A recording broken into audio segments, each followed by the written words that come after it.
दोस्तों, हर एक इंसान में कोई ना कोई कमी ज़रूर होती है और हमारी कोई ना कोई कमज़ोरी भी होती है।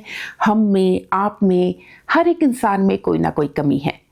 लेकिन आज की कहानी उन सभी लोगों के नाम है जो अपनी कमी पर पछताते हैं, जिनको अपनी कमी जो है बुरी लगती है।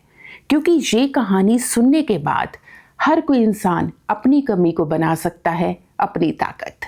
तो चलिए सुनते हैं एक किसान और उसके 2 घड़ों की कहानी। एक किसान हर रोज सुबह अपने घर से कुछ किलोमीटर दूरी पर जाता था। वहां पर एक नदी थी। 2 घड़े लेकर जाता था और नदी से पानी भर कर लाता था।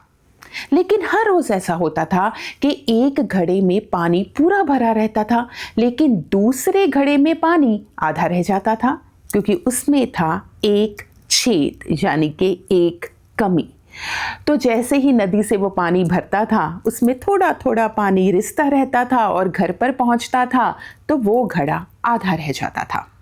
तो एक दिन क्या होता है कि वो घड़ा जिसमें पूरा पानी भरा रहता है, वो छेद वाले घड़े को ताना मारता हुआ कहता है कि किसान तुम पर कितना भरोसा करता है, तुम्हें हर रोज सुबह लेकर जाता है, पानी भर कर लाता है, लेकिन मुझे देखो मेरा पानी पूरा भरा रहता है, लेकिन तुम्हारे घड़े का पानी जो है वो आधा रह जाता है। तुम किसान के बिल्कुल भी काम नहीं आ रहे हो। बस किसान तुम्हें जबरदस्ती अपनी जिंदगी में रख रहा है।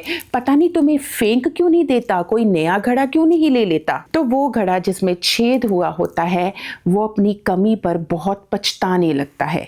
उसे अपनी कमी खलने लगती है। वो उदास हो जाता है, परेशान हो जाता है और वो किसान को कहता है कि आप मुझे बदल क्यों नहीं देते, मुझे फेंक क्यों नहीं देते, कोई नया घड़ा ले लो, उसमें आपका पूरा का पूरा पानी जो है वो भरा रहेगा।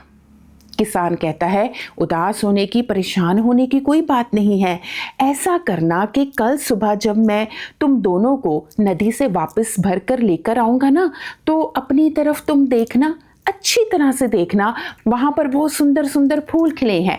बस उन फूलों को देखते हुए तुम वापस आना। तो ऐसा ही होता है। अगले दिन सुबह जो है किसान घड़ों को लेकर जाता है, नदी से पानी भरता है और वापसी पर छेद हुआ घड़ा अपनी तरफ जितने भी खूबसूरत फूल खिले हुए थे उनको देखता हुआ वापस आता है।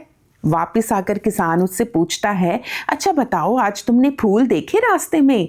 तो वो कहता है, हाँ बहुत सुंदर थे, बहुत प्यारे थे, रंग बिरंगे फूल थे, मेरा तो मन प्रसन्न हो गया, लेकिन मैं फिर भी अंदर से उदास हूं। मेरी कमी तो वहीं की वहीं है ना, वो तो कमी पूरी नहीं हुई। तो किसान कहता है कि ये जो इतने सुंदर फूल तुमने देखे हैं ना, ये तुम्हारी वजह से खिले हैं। तो वो घड़ा जो है एकदम से हैरान हो जाता है कि मेरी वजह से ये सुंदर सुंदर फूल खिले हैं। तो किसान कहता है कि मुझे पता चल गया था कि तुम में छेद है और सारे रास्ते उसमें से थोड़ा थोड़ा पानी रिसता रहता है। तो मैंने क्या किया, तुम्हारी तरफ से पूरे रास्ते में फूलों के बीज बो दिए। बस फिर क्या था, मैंने एक बार ये काम किया, बाकी सारा काम तुमने किया। हर रोज उन बीजों को पानी तुम देते रहे और वहां पर सुंदर सुंदर फूल खिल गए और हर एक राहगीर उनको देखता है, उनका मन प्रसन्न होता है। तो वो जो घड़ा है बड़ा प्रसन्न होता है कि अच्छा मेरी कमी ही मेरी ताकत बन गई। अच्छा मेरी उस कमी की वजह से इतने सुंदर फूल खिल गए जो मेरे लिए ही नहीं, सभी राहगीरों के लिए बहुत ही अच्छा काम करते हैं, उन्हें खुश करते हैं, उनके मन को प्रसन्न करते हैं। तो किसान समझाता है कि हर एक इंसान में कोई ना कोई कमी होती है, तो उस कमी पर पछताने की बजाय और वो कमी जो है आपको हमेशा ही खलती रहे और आप उदास रहें, इससे अच्छा है कि आप उस कमी पर काम करें और उसी कमी को, उसी कमजोरी को अपनी ताकत बना ले।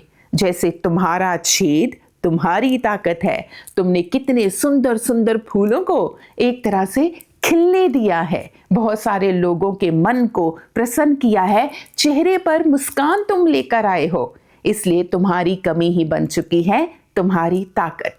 इसलिए दोस्तों, कभी भी आपको लगे कि मुझ में ये कमी है या मेरी ये कमजोरी है, तो उदास होने की बात नहीं है, परेशान होने की बात नहीं है। उस पर थोड़ा सा काम कीजिए और उसी कमी को बना लीजिए अपनी ताकत। ऐसी और भी कहानियां सुनने के लिए आप हमारे चैनल को सब्सक्राइब कर सकते हैं, हमारे साथ जुड़ सकते हैं। धन्यवाद।